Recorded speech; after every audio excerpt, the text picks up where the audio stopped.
जीर्ण वयन अनुरक्ता जीर्ण वयनं जे करन्ति भावेन अमला असंकिलिट्ठा ते हुन्ति परित संसारी। बोलिए भगवान महावीर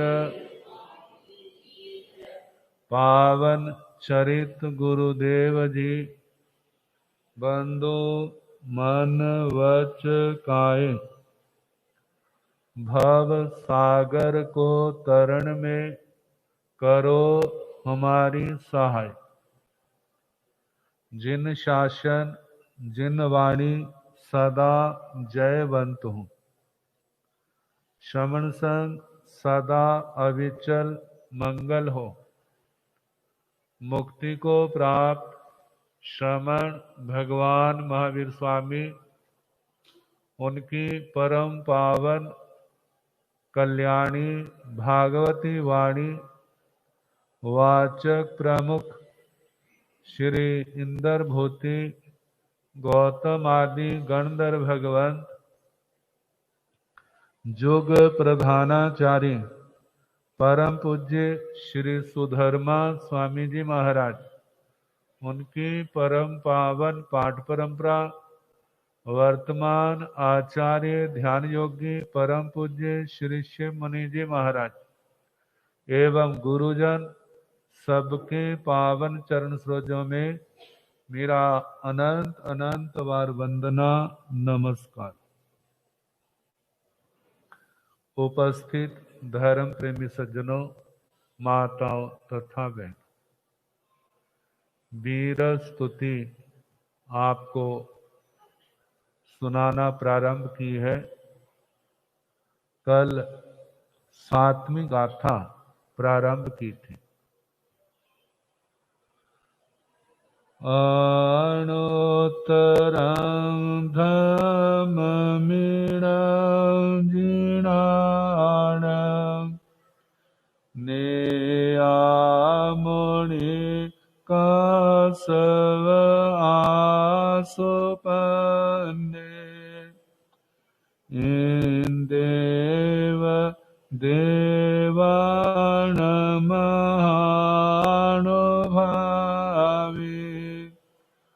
सहसनेता दिवीण विशिष्टे। आचार्य श्री सुधर्मा स्वामी जी महाराज सुना रहे हैं। अणुत्तरं धम्ममीनं जीर्णानं, जह जिन अरिहंत भगवंतों का धर्म अणुत्तर है, इससे बढ़ करके संसार में कोई और नहीं। इस धर्म की प्ररूपणा अरिहंत भगवंतों ने की है। इस धर्म के नेता अरिहंत तीर्थंकर भगवान हैं। तो वर्तमान में इस शासन के नायक इस भरत क्षेत्र में 24वें तीर्थंकर श्रमण भगवान महावीर स्वामी। प्रत्येक तीर्थंकर अपने अपने क्षेत्र में अपने अपने समय के नायक होते हैं। नेया तो वर्तमान में भगवान महावीर स्वामी क्या है? धर्म के नेता है, हमारे नायक। 3 शब्द और विशेषण के रूप में दिए। मुनि कासव आसुपन्ने। मुनि का अर्थ, मुनि शब्द सामान्य चलता है। मुनि का एक तो मौन से मुनि, मौन। संसार के लोग तो समझते हैं जबान से नहीं बोले तो हमारा क्या हो गया? मौन हो गया। लेकिन ये मौन बड़ा व्यापक है। जबान से नहीं बोलना ये भी मौन है। विचार करके बोलना, भाषा समिति से बोलना, तो वो बोलता हुआ भी बोलता नहीं है। वह कर्म बंद का नहीं, कर्म निर्जरा का कारण है। यदि कर्म बंद होता है तो पुण्यानुबंधी पुण्य होगा, दूसरा संसार में रुलाने वाला नहीं। ये तो जबान का मौन, कानों का मौन, कानों से सुनना नहीं, कुछ भी नहीं सुनना। एक तो ये है, एक ये है किसी की निंदा नहीं सुननी, कोई बुरा बोलता है उसको शांति से सहना। कानों का मौन, आंखों का मौन, जहां गलत है वो नहीं देखना, आंखों से नहीं देखना, आंखों का मौन है। नासिका से नहीं सूंघना, वो नासिका का मौन है। स्पर्श इंद्रिय के जो विषय है उनको ग्रहण नहीं करना, वह स्पर्श इंद्रिय का मौन है। यदि ध्यान के क्षेत्र में जाना है तो इन पांचों इंद्रियों का मौन रखना पड़ेगा। जिसने 18 पापों का त्याग कर दिया है वो भी क्या है? मौन है। इस मौन के कारण से उस आत्मा को मुनि कहा जा रहा है। ये तो एक परिभाषा होगी। दूसरी परिभाषा,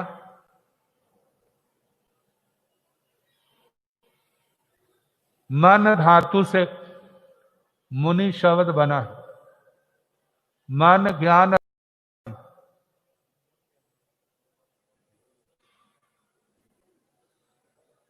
मन से मुनि प्राकृत भाषा में जे आदेश हो जाता है मुन के रूप में। नाणेन मुनि होई, ज्ञान से मुनि होता है। ज्ञान के दो रूप हैं, एक जानना और एक आचरण करना। जानना एक अवस्था है, मानव सिक्के का एक पहलू है, और आचरण उसका दूसरा है। ज्ञान की पूर्णता कब होगी? जब हमारे जीवन में वह आचरण के रूप में आ जाएगा। वो युधिष्ठिर का दृष्टांत बहुत प्रसिद्ध है। गुरुजी ने नैतिक शिक्षा देते हुए कहा, बेटा आज का पाठ जो है ना, क्रोध नहीं करना, ये याद करो। सबने कर लिया, क्रोध नहीं करना। थोड़ी देर बाद पूछा, याद हो गया? युधिष्ठिर को छोड़ के सारे बोलने लगे, हाँ जी हो गया। क्या याद हुआ? क्रोध नहीं करना। युधिष्ठिर को पूछा, आपका हाथ खड़ा नहीं हुआ? कहते मुझे याद नहीं हुआ। कहते इतना सा पाठ याद नहीं हुआ? कहते नहीं हुआ। कहते फिर खड़ा हो जा, अब याद कर। कहते कर रहा हूं लेकिन हो नहीं रहा। काफी समय निकल गया। फिर उसके बाद जब नहीं हुआ, कहते मैं याद दिलाता हूं। कान पकड़े और 5वां वेद निकाल लिया। जानते हैं 5वां वेद कौन सा है? वेद। एक पीठ पर मारी है, याद हुआ? अभी नहीं हुआ। जब अच्छी तरह सेवा हो गई, कहते हैं अब, कहते हैं हाँ अब कुछ कुछ याद हुआ है। कहते हैं जो डंडे की तारीफ है, पहले याद नहीं हो रहा था, लेकिन जब बैंत पड़े तो क्या हुआ, अब याद हुआ। ऐसा संयोग शाम को भीष्म पितामह आ गए। पूछा बच्चों का अध्ययन कैसे चल रहा है? कहते वैसे तो ठीक चल रहा है, लेकिन जब गुरुजी ने मेरे को पीटा उस समय क्रोध नहीं आया, तब मेरे को लगा कि मेरे को पाठ याद हो गया है। जब ये सुना तो वो दादू जी भी और गुरु जी भी दंग रह गए कि ये कहां पहुंच गया, हमारी इतनी आयु बीत गई लेकिन ये हमारे ध्यान में नहीं आया। जानते हैं जब तक विद्या का प्रैक्टिकल पूर्ण ना हो तब तक विद्या क्या है, अधूरी। तो जहां पर कहा जा रहा है ज्ञान की परिपूर्णता उसके आचरण में है। शब्द पाठ सीखना जरूरी है, लेकिन उसके साथ आचरण होना भी क्या है, जरूरी है। जब आचरण आ जाएगा तब उसके अंदर पूर्णता आएगी। आचरण के बिना ज्ञान कुछ भी नहीं है, ऐसा तो नहीं कह सकते, लेकिन अधूरा कह देते हैं। अधूरा का मतलब आधा है, इसको पूर्ण करना है। तब किसकी जरूरत है, आचरण की। हमारे अंदर इतनी क्षमता होनी चाहिए कि ऐसा प्रसंग आए तो हम अपने आप को संभाल सकें, ऐसा अभ्यास होना चाहिए। तो भगवान के लिए आजकल तो हर किसी साधु के लिए मुनि शब्द आ जाता है, लेकिन आप ये विचार करें मुनि शब्द कितना गौरवपूर्ण है। आचार्य श्री सुधर्मा स्वामी जी उस मुनि शब्द को भगवान के साथ, अरिहंत परमात्मा के साथ जोड़ रहे हैं। इतना गौरवपूर्ण जैसे इसके अंदर अर्थ है कि वैसे तो दीक्षा लेते सार ही मुनि शब्द से संबोधन करने लग जाते हैं, लेकिन इसके भाव जीवन की अंतिम घड़ियों तक भी आत्मा में आत्मसात हो जाओ तो समझना वो मुनि शब्द सार्थक हो गया, और उस आत्मा का जो संयमी जीवन भी क्या हो गया, सफल हो गया। जितनी धर्म क्रियाएं की जा रही है ये उसी गौरवपूर्ण स्थान को पाने के लिए जहां पर विकारों को पराजित किया जाता है और आत्मा की वहां पर विजय होती। तो भगवान क्या है, मुनि है। फिर आगे कहा काश्यप। काश्यप शब्द काश्यप हिंदी में है, इसका संस्कृत रूप काश्यप गोत्र भी है। भगवान ऋषभ देव का गोत्र क्या है, काश्यप। और वही चलते चलते उसी वंश में भगवान महावीर स्वामी, उनका गोत्र क्या है, काश्यप गोत्रीय। काश्यप शब्द सूर्य के लिए भी आता है। सूर्य का क्या काम है, जब वो उदय होने लगता है तो जितने मुरझाए सिकुड़े हुए कमल हैं वो क्या हो जाते हैं, खिल जाते हैं। ऐसे ही जब भगवान के आगमन का समाचार आए नहीं, अभी आगमन का समाचार संकेत मिलते हैं तो भव्य आत्माओं के जो मुरझाए हुए चेहरे हैं वो भी क्या हो जाते हैं, खिल जाते हैं। ये तो केवल शरीर को लेकर के है, आत्मा को लेकर के हम देखें तो आत्मा के जो ज्ञान दर्शन चारित्र तप इनके अंदर प्रमाद आ रहा था, आलस आ रहा था, ढीलापन आ रहा था, लेकिन भगवान के आने का समाचार सुन करके वह सारा आलस प्रमाद जो है वो दूर होने लगा। और आत्मा के गुण जो पहले मुरझा रहे थे प्रमाद आदि के कारण, अब वो द्वारा क्या होने लग पड़े, खिलने लग पड़े। कहते जैसे सूर्य से वो कमल खिलते हैं, ऐसे ही भव्य आत्माओं के कमल भी क्या होने लग जाते हैं, ज्ञान दर्शन चारित्र तप के खिलने लग जाते हैं। इसलिए भगवान को सूर्य भी कहा। आशु पन्ने, आशु प्रज्ञ, आशु प्रज्ञ का अर्थ है अपने क्षेत्र में पूर्ण। मानो किसी ने प्रश्न पूछा है और प्रश्न पूछते सार ही क्या कर दिया, उत्तर देने की जिसकी क्षमता है, वहां पर आशु शब्द का प्रयोग होता है। जैसे चलता है ना आशु कवि, पंजाब में आशु कवि थे, कवि चक्कर चूड़ामणि श्री चंदन मुनि जी महाराज। जिस समय कथा में भी जब वो कविता की लय में बहने लग जाते थे, कविता में ही उनकी कथा क्या हो जाती थी, शुरू हो जाती थी। और कितनी बार कथा के अंदर 100 200 ऐसे उनके दोहे कथा में चल जाते थे, तो उनके लिए आशु कवि शब्द आता है। तो ऐसे जैसे वो आशु कवि अपने क्षेत्र में, कविता के क्षेत्र में बड़े निपुण है, ऐसे भगवान क्या थे, आशु प्रज्ञ। लोक अलोक आदि के संबंध में किसी भी प्रकार का कोई भी प्रश्न भगवान से पूछा जाता है, तो वहां पर मैं सोच के बताऊंगा, ऐसा नहीं था। भगवान सर्वज्ञ सर्वदर्शी थे, इसलिए उनके लिए आशु प्रज्ञ शब्द आया। भगवान क्या थे, आशु प्रज्ञ थे। इंदेव देवान महानुभाव,